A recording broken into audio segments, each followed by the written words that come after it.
Pozdravljeni! Kakšen bo videti svet čez 100 let? Lahko se zgodi, da bo precej bolj vroč. Zakaj? Razvpiti CO2, ogljikov dioksid, najpogostejši toplogredni plin. Kaj pa je narobe z njim? In kako ukrepa Evropska unija? Za večino potreb po energiji kurimo fosilna goriva, kot sta nafta in premog. Ta fosilna goriva oddajajo CO2 v ozračje. Mnogi strokovnjaki menijo, da je to vzrok za vse višje temperature na planetu in postaja še topleje. Samo trenutek! Ali stopamo v neznano prihodnost, kjer ljudje nastavljamo termostat planeta na vse višjo temperaturo? Smo mi glavni vzrok globalnega segrevanja? Na pomoč! Kaj lahko storimo?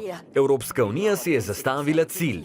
20% manj izpustov CO2 do leta 2020. Kako ambiciozno!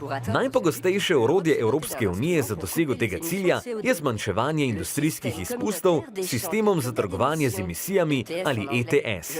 Oglejmo si, kako deluje. Namen ETS je manj onesnaževanja. Podjetjem določijo omejitev količine CO2, ki ga lahko letno proizvedejo. Če omejitev prekoračijo, morajo kupiti dodatne emisijske kredite. Če pa ga proizvedejo manj, lahko neporabljene emisijske kredite prodajo. In začnejo vlagati v čistejše tehnologije. Fantastično! Ali pa morda ne? Kljub temu pretkanemu načrtu je postalo izpuščanje CO2 v ozračje zelo poceni. Zamisel, da bi bilo onesnaževanje drago, se je izrodila. Kako se je lahko to zgodilo? Zaradi gospodarske krize ljudje kupujejo manj izdelkov. Zato so morala podjetja prilagoditi svojo proizvodnjo in zdaj proizvajajo manj izdelkov.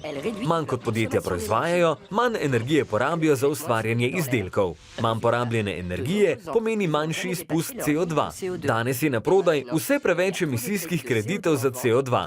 Njihova cena je strmo padla. Nekaj je treba ukreniti, sicer bo glavno orodje Evropske unije za zaščito podnebja postalo povsem nekoristno.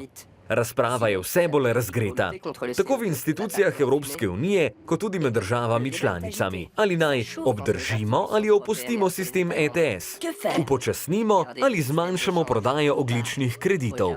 Uvedemo sistem davkov? Obdavčili bi količino CO2, ki ga v ozračje izpustijo podjetja. Preproste rešitve ni. Glede tega vprašanja je težko doseči soglasje. Razprava bo potekala še kar nekaj časa. Je med tem, ko evropska politika razpravlja o sistemu trgovanja z emisijami, še kaj storjenega za preprečevanje prevelikih izpustov CO2 v ozračje? Evropski parlament pripravlja vrsto drugih ukrepov. In vi? V kakšnem svetu želite živeti? Težko vprašanje, ali ne? Adijo!